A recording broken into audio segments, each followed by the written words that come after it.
ఓం సమర్థ సద్గురు శ్రీ సాయినాథ్ మహారాజ్ की जय। ఓం సాయిరామ్। శ్రీ సాయినాథాయ నమః। శ్రీ సాయి సచ్చరిత్రము 47వ అధ్యాయం। వీరభద్రప్ప చెన్నబసవప్పల పాము కప్ప కథ। గత అధ్యాయంలో 2 మేకల పూర్వ వృత్తాంతమును బాబా వర్ణించెను। ఈ అధ్యాయమున కూడా అట్టి పూర్వ వృత్తాంతముల వర్ణించు వీరభద్రప్ప యొక్కయు చెన్నబసవప్ప యొక్కయు కథలు చెప్పుదుము। శ్రీ సాయి రూపము పావనమైనది। ఒకసారి వారి వైపు దృష్టి నిగడించినచో ఎన్నో గత జన్మల విచారములను నశింపజేసి ఎంతో పుణ్యము ప్రాప్తించున్నట్లు చేయును। వారి దయాదృష్టి మనపై బరిపినచో మన కర్మబంధములు వెంటనే విడిపోయి మన ఆనందము పొందేదము। గంగానదిలో స్నానం చేయువారి పాపములనియు తొలగును। అట్టి పావనమైన నది కూడా యోగులెప్పుడు వచ్చి తనలో మునిగి తనలో ప్రోగైన పాపములనియు వారి పాదధూళిచే పోగొట్టెదరాయని ఆతురతతో చూచును। యోగుల పవిత్ర పాదధూళి చేతే పాపమంతయును కడుగుకొని పోవునని గంగామాతకు తెలియను। యోగులలో ముఖ్య అలంకారము శ్రీ సాయి। పావనము చేయు ఈ క్రింది కథను వారి నుండి వినుడు। వీరభద్రప్ప చెన్నబసవప్పల పాము కప్ప కథ। సాయిబాబా ఒకనాడిట్లు చెప్పదొడింగెను। ఒకనాడు ఉదయము ఉపాహారం ముగించిన తరువాత వ్యాహాళికి పోయి ఒక చిన్న నది ఒడ్డున చేరితిని। అలసిపోవటచే నచట విశ్రాంతి పొందితిని। చేతులు కాళ్ళు కడుగుకొని స్నానం చేసి హాయిగా కూర్చుని ఉంటిని। అచట చెట్ల నీడలున్న కాలిత్రోవ బండిత్రోవ రెండును కలవు। చల్లని గాలి మెల్లగా వీచుచుండెను। చిలుమును తాగుటకు తయారు చేయుచుండగా కప్ప ఒకటి బెకబెకలాడుట వింటిని। చెకుముకి రాయి కొట్టి నిప్పు తీయుచుండగా ఒక ప్రయాణికుడు వచ్చి నా పక్కన కూర్చుండెను।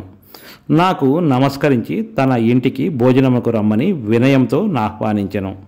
అతడు చిలుము వెలిగించి నాకు అందజేసెను। కప్ప బెకబెకమనుట తిరిగి వినిపించెను। అతడు అదేమియో తెలుసుకొనగోరెను।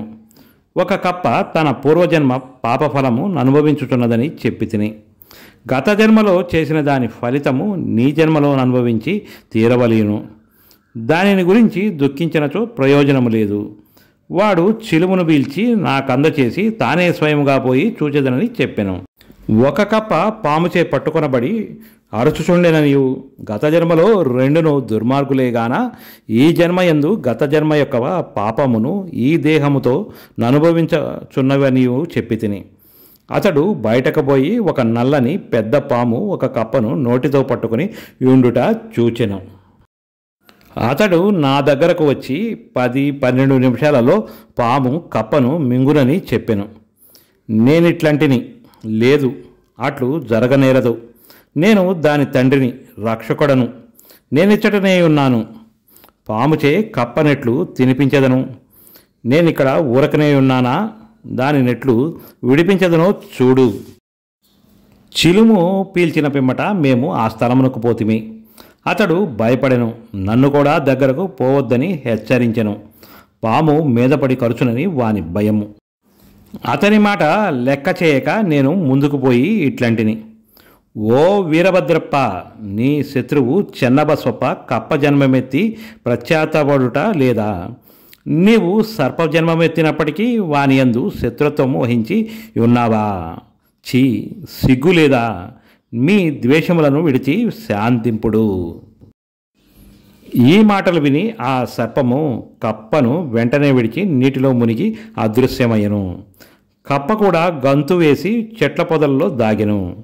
బాటసారి ఆశ్చర్యపడెను, మీరన్న మాటలకు పాము కప్ప నెట్లు వదిలి అదృశ్యమయ్యనని। వీరభద్రప్ప ఎవరు, చెన్నబసవప్ప ఎవరు, వారి శత్రుత్వమునకు కారణమేమి అని అతడు ప్రశ్నింపగా అతనితో కలిసి చెట్టు మొదటికి పోయి తిని చిలుము కొన్ని పీల్చులు పీల్చి అతనికి వృత్తాంతమంతయు నీ రీతిగా బోధించి తిని। మా ఊరికి 4-5 మైళ్ళ దూరమున ఒక పురాతన శివాలయం గలదు. అది పాతపడి శిథిలమయ్యను. ఆ గ్రామంలోని ప్రజలు దానిని మరామత్తు చేయుటకై కొంత ధనము ప్రోగు చేసిరి. కొంత పెద్ద మొత్తం ప్రోగైన పిమ్మట పూజ కొరకు తగిన ఏర్పాట్లు చేసిరి. మరామత్తు చేయుటకు అంచనా వేసిరి. ఊరిలోని ధనవంతుని కోశాధికారిగా నియమించి సర్వము అతని చేతిలో పెట్టిరి. లెక్కలను చక్కగా వ్రాయు బాధ్యత వానిపై పెట్టిరి.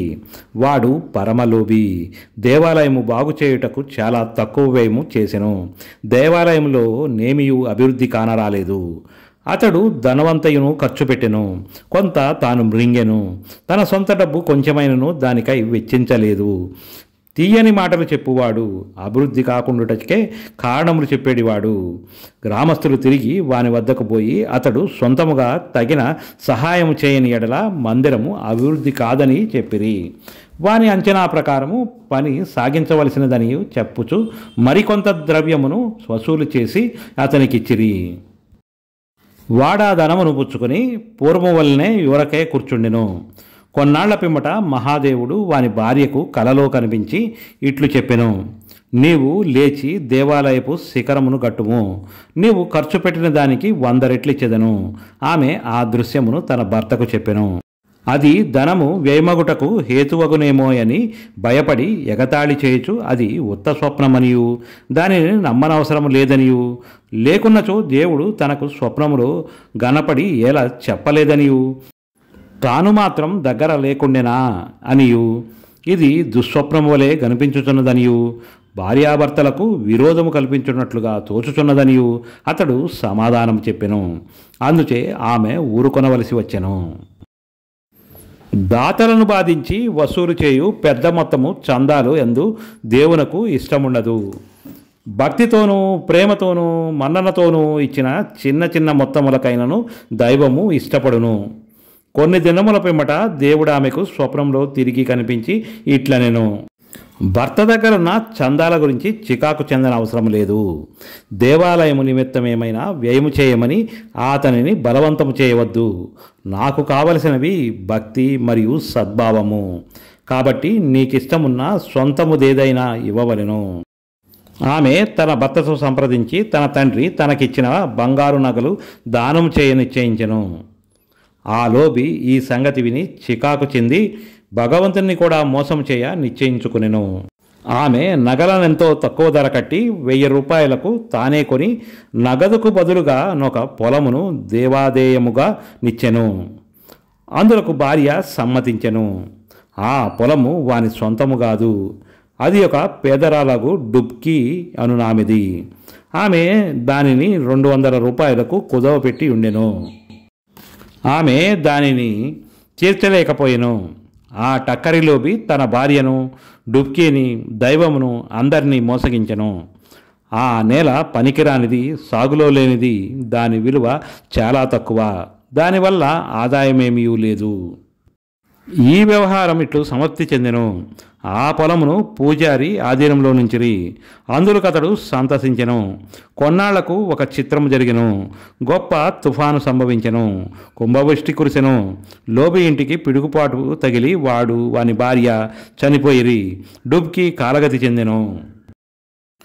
తరువాతి జన్మలో ఆ లోబి మధురా పట్టణంలో ఒక బ్రాహ్మణ కుటుంబంలో పుట్టి వీరభద్రప్ప అనే పేరు నుండెను. అతని భార్య పూజారి కుమార్తెగా జన్మించెను. ఆమెకు గౌరీ అను పేరు పెట్టిరి. డుబ్కి మందిర గౌరవనింట్లో మగ శిశువుగా జన్మించెను. అతనికి చెన్నబసప్ప అని నామమిడిరి. ఆ పూజారి నా స్నేహితుడు. అతడు నా వద్దకు తరచూ వచ్చుచుండెను. నా వద్ద కూర్చుండి మాట్లాడుచూ చిలుమును పీల్చెడివాడు. అతని కుమార్తె గౌరి కూడా నా భక్తురాలు.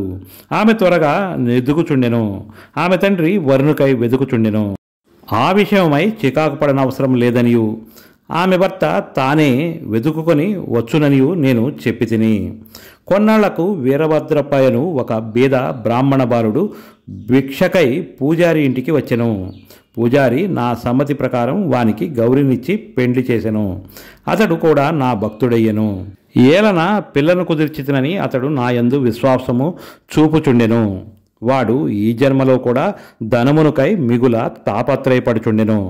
నా వద్దకు వచ్చి అతడు కుటుంబంతో నుండొచ్చే తనకెక్కువగా ధనము వచ్చినట్లుగా చేయమని బ్రతిమాలు చుండెను. ఇట్లుండగా కొన్ని విచిత్రములు జరిగెను. ధరలు హఠాత్తుగా పెరిగెను. గౌరీ అదృష్టము కొలది పొలమునకు ధర పెరిగెను. కానుకగానిచ్చిన పొలము 1,00,000 రూపాయలు కమ్మిరి. ఆమె ఆభరణముల విలువకు 100 రెట్లు వచ్చెను. అందులో సగము నగదుగానిచ్చిరి. మిగతా దానిని 25 వాయిదాలలో ఒక్కొక్క వాయిదాకు 2,000 రూపాయల చొప్పున ఇచ్చుటకు నిశ్చయించిరి. అందుకు అందరూ సమ్మతించిరి. కానీ ధనమునకై తగులాడిరి. సలహా కొరకు నా వద్దకు వచ్చిరి. ఆ ఆస్తి మహదేవునిది కాబట్టి పూజారిది. పూజారికి కొడుకులు లేనందున సర్వ హక్కులు గౌరికి వచ్చెను. ఆమె సమ్మతి లేనిదే ఏమీ ఖర్చు చేయవద్దని చెప్పి తిని. ఆమె భర్తకు ఈ పైకముపై నెట్టి అధికారము లేదని బోధించి తిని. అది విని వీరభద్రప్ప నాపై కోపగించెను. ఆస్తిపై గౌరికే హక్కు కలదని తీర్మానించి దానిని కబళించుటకు నేను ప్రయత్నించుచున్నానని నుడివెను. అతని మాటలు విని భగవంతుని ధ్యానించు ఊరికొంటిని. వీరభద్రప్ప తన భార్య గౌరిని తిట్టెను. అందుచే నామె పగటిపూట నా వద్దకు వచ్చి ఇతరుల మాటలు పట్టించుకొనవలదనియు తనను కూతురుగా చూచుకొనవలననియు వేడుకొనెను. ఆమె నా ఆశ్రయమును కోరినట్టుచే నామెను రక్షించుటకు 7 సముద్రములైన దాటుదలని వాగ్దానమిచ్చితిని. ఆనాడు రాత్రి గౌరికి ఒక స్వప్న దృశ్యము కనపడెను. మహాదేవుడు స్వప్నంలో కనిపించి ఇట్లనెను, ధనవంతియు నీదే, ఎవరికి ఏమీను ఇవ్వవలదు. చెన్నబసవప్పతో సలహా చేసి దేవాలయమునకు మరామత్తు నిమిత్తము కొంత ఖర్చు చేయము. ఇతరులకై వ్యయము చేయవలసి వచ్చినప్పుడు మసీదులోనున్న బాబా సలహాను తీసుకోము. గౌరి నాకీ వృత్తాంతమంతయు తెలిపెను. నేను తగిన సలహానిచ్చితిని. అసలు తీసుకుని వడ్డీలో సగము మాత్రం చెన్నబసవప్పకివ్వమని వీరభద్రప్ప కిందులో జోక్యము లేదనియు నేను గౌరికి సలహానిచ్చితిని. నేనిట్లు మాట్లాడుచుండగా వీరభద్రప్ప చెన్నబసవప్ప కొట్లాడుచు నా వద్దకు వచ్చిరి. సాధ్యమైనంత వరకు వారిని సమాధానపరిచితిని. గౌరి మహాదేవుని చూపిన స్వప్న దృశ్యమును చెప్పి తిని. వీరభద్రప్ప మిగుల కోపించి చెన్నబసవప్పను ముక్కలు ముక్కలుగా నరికెదనని బెదిరించెను. చెన్నబసవప్ప పిరికివాడు. వాడు నా పాదమును పట్టి నన్ను ఆశ్రయించెను. కోపిష్టి శత్రువు బారి నుండి కాపాడదనని నేను వానికి వాగ్దానం చేసి తిని. కొంతకాలమునకు వీరభద్రప్ప చనిపోయి పాముగా జన్మించెను. చెన్నబసవప్ప కూడా చనిపోయి కప్పగా జన్మించెను. చెన్నబసవప్ప బెకబెకలాడుట విని నేను చేసిన వాగ్దానంను జ్ఞప్తికి తెచ్చుకొని ఇక్కడకు వచ్చి వారిని రక్షించి నా మాటను పాలించుకొంటిని. భగవంతుడు ఆపద సమయమందు భక్తుల రక్షించుటకై వారి వద్దకు పరిగెత్తును. భగవంతుడు నన్నిచ్చటకు పంపి చెన్నబసవప్పను రక్షించెను. ఇదంతయు భగవంతుని లీలా. నీతి. ఈ కథ వల్ల మనము నేర్చుకొనిన నీతి ఏమనగా, ఎవరు చేసిన దాన్ని వారే అనుభవించవలను. ఇతరులతో గల సంబంధములన్నింటినీ బాధను కూడా అనుభవించవలను. తప్పించుకున్న సాధనము లేదు. తనకెవరితోనైనా శత్రుత్వము ఉన్న ఎడల దాని నుండి విముక్తిని పొందవలెను. ఎవరికైనా ఏమైనా బాకీ ఉన్నా దాన్ని తీర్చివేయవలను. రుణము కానీ శత్రుత్వ శేషము కానీ ఉన్నచో దానికి తగిన బాధపడవలెను. ధనమునందు పేరాస గలవాని నది హీనస్థితికి తెచ్చును. తొట్టతుదకు వానికి నాశనము కలగజేయును. 47వ అధ్యాయం సంపూర్ణం. సద్గురు శ్రీ సాయినాథార్పణమస్తు.